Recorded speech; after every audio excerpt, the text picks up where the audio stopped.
On Saturday, we were treated to a great ending between the Thunder and Sixers. This game, wow, tied at 113. Jimmy Butler steals the ball, scores the layup and one, thank you, on the foul. But then Paul George winning the game for OKC, hits that three, plus he grabbed the foul. Today, Paul George dropping 31 points on the Knicks in Madison Square Garden. That was one of the other early games today. You saw that black screen? That was basically for Knicks fans everywhere. Where is PG-13 in the MVP conversation for you? Oh, he's definitely in there. Okay, but where is he? Where is he? I'll say he is around the 5 range. Okay. You know, you got to throw Giannis, of course. You have to throw James Harden. Yes. Obviously, you have to say Steph Curry. And then after that, it's up in the air. So he may be in that 4th slot, but he's right there because he's having a special year. And I think that has a lot to do with what Russ has been willing to sacrifice. Right. And it's for the better of the team, actually.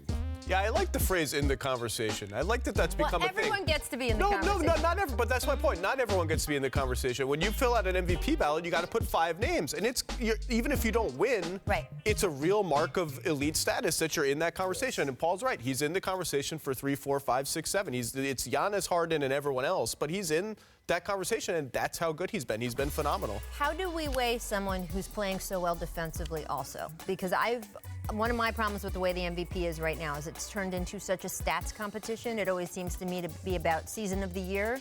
I mean, a player, who's had the best season of the year as opposed to who's the best player in the league.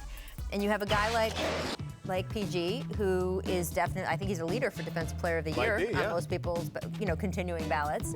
So if you are playing 2 ways that good, where should you be in the most valuable player conversation as opposed to the best offensive stats conversation? Well, that's for every voter to decide, right? Like, I care about defense a lot. You just got to watch the games. First of all, I think Giannis is an underrated defender. Like, he's a 2-way player. He's a better 2-way player than PG.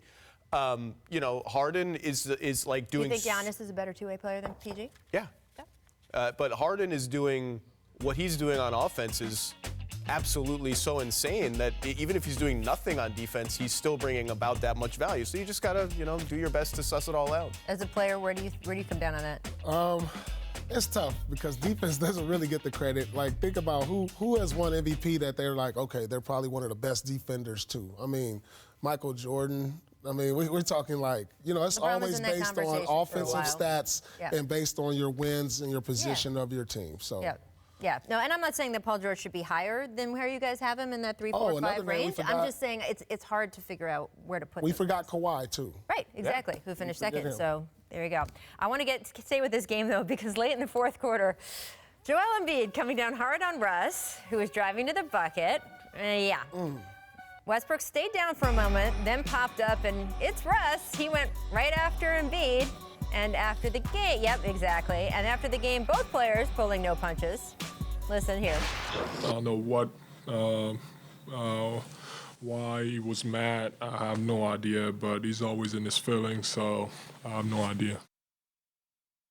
I don't think he just let him in. He had a little extra to it. You know what I'm saying? But it's okay. You guys are cool? No. He was in his feelings, Paul. He was in his feelings. This made you so happy. Oh, I love this, dude. This is just passion. You know what I'm saying? We don't have enough of this in the game. This creates narrative. Like, these 2 guys really play with that type of passion, and it's fun to watch because we don't see it anymore. 2 guys who just are competitive, don't like each other, and next time they see each other, we're going to war again. That's not necessarily that they have to fight, but they know they're going to go hard. I like that it's an East-West one, too. You don't get, that's old. There's something old school about Eastern Conference, Western Conference. To it? What like Boston, L.A. It's kind of cool when you have, like, a Eastern Conference, Western Conference kind of rivalry. I hope it keeps going.